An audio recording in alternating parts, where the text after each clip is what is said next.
ഞാൻ പറഞ്ഞത് മറ്റൊന്നുമല്ല. ഈ മുനമ്പം സമരം, ഭൂസമരം നമുക്കറിയാമല്ലോ, അത് 100 ദിവസം കടന്ന് 101 ദിവസത്തിലെത്തിയപ്പോൾ അവിടെ ക്ഷണിച്ചതിൻ്റെ അടിസ്ഥാനത്തിലാണ് ഞാൻ അവിടെ പോയത്.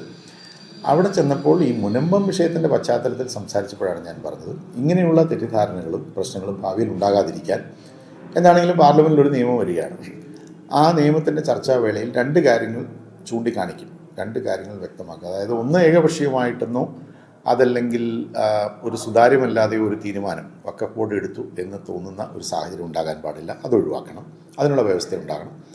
മറ്റൊന്ന്, ഒരു തീരുമാനം എടുത്താൽ അതിൽ വിയോജിപ്പുണ്ടെങ്കിൽ ആ വിയോജിപ്പുള്ളവർക്ക് ഒരു ഉയർന്ന നീതിപീഠത്തെ സമീപിക്കാൻ, അപ്പീൽ പോകാൻ ഉള്ള ഒരു സാഹചര്യം കൂടി, സുഗമമായി പോകാനുള്ളൊരു സാഹചര്യം കൂടി ഉണ്ടാക്കണം. ഈ 2 കാര്യങ്ങളാണ് ഞാൻ ചൂണ്ടിക്കാണിച്ചത്. അത് ഇന്നത്തെ സാഹചര്യത്തിൽ ഭിന്നതയും അകൽച്ചയും ഒക്കെ ഒഴിവാക്കാൻ നല്ലതാണ് എന്നാണ് എൻ്റെ അഭിപ്രായം.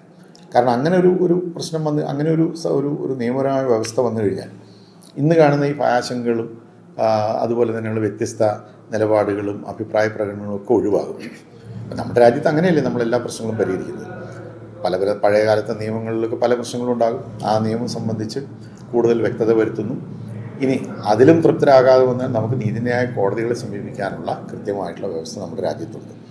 അപ്പോൾ ആ ഒരു സ്വാഭാവിക നീതി എന്ന് പറയുന്നത് എല്ലാ പൗരനും ലഭിക്കുന്നു എന്നുള്ളൊരു ബോധ്യം നമ്മുടെ ഇതുപോലൊരു ജനാധിപത്യ രാജ്യത്ത് ആവശ്യമാണ്.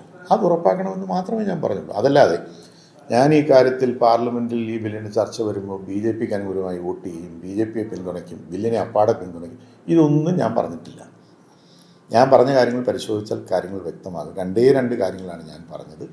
അതിവിടെ എല്ലാവരും പറയുന്നതാണ്. മുനമ്പത്തെ ജനങ്ങളുടെ ഒരു പശ്ചാത്തലത്തിൽ നമ്മൾ സംസാരിക്കുമ്പോൾ മുനമ്പത്തെ ജനങ്ങളുടെ അവകാശങ്ങൾ, ഭൂമി സംബന്ധിച്ച അവകാശങ്ങൾ സംരക്ഷിക്കപ്പെടണമെന്ന് എല്ലാവരും, UDFൻ്റെ എല്ലാ നേതാക്കന്മാരും, ബഹുമാനപ്പെട്ട പ്രതിപക്ഷ നേതാവ് പാണക്കാട്, ആദരണീയനായ പാണക്കാട് തങ്ങൾ, ബഹുമാനപ്പെട്ട കുഞ്ഞാലിക്കുട്ടി സാഹിബ്, ശ്രീ PJ ജോസഫ്, മറ്റ് UDFൻ്റെ നേതാക്കന്മാർ എല്ലാവരും ഒരേ സ്വരത്തിൽ പറഞ്ഞ കാര്യമാണ്. അപ്പോൾ ഇതിനകത്ത് അങ്ങനെ ഒരു കോൺട്രവേഴ്സിയുടെ ഒരു പ്രശ്നമേ ഉദിക്കുന്നില്ല. അപ്പോൾ അതിൻ്റെ ഒരു പശ്ചാത്തലത്തിലാണ് ഞാൻ ഈ പറഞ്ഞത്, ഭാവിയിൽ ഇങ്ങനെയുള്ള തർക്കങ്ങളോ പ്രശ്നങ്ങളോ ഉണ്ടാകാതിരിക്കാൻ ഈ 2 വ്യവസ്ഥകൾ വരുന്നത്. എന്താണെങ്കിലും ഒരു നിയമനിർമ്മാണം, നിയമ ഭേദഗതി വരുന്നു. അപ്പോൾ അത് പാസ്സാവില്ലെന്നുള്ള വേറെ പ്രശ്നം. നമ്മൾ ചർച്ചയിൽ പങ്കെടുക്കാൻ അവസരം കിട്ടിയാൽ ഈ കാര്യങ്ങൾ കൂടി ചൂണ്ടിക്കാണിക്കും എന്ന് മാത്രമേ ഞാൻ പറഞ്ഞിട്ടുള്ളൂ. അതല്ലാതെ അതിന് വേറെ രീതിയിലുള്ള വിശദീകരണങ്ങളോ ഇൻ്റർപ്രിട്ടേഷനോ കൊടുക്കുന്നത് തികച്ചും നിർഭാഗ്യകരമാണ്. അതിപ്പോൾ അവരവരുടെ ഓരോ താല്പര്യങ്ങൾ വെച്ച് പറയുന്നുള്ളൂ. എന്നെ സംബന്ധിച്ചിടത്തോളം സ്റ്റാൻഡ് വളരെ ക്ലിയറാണ്.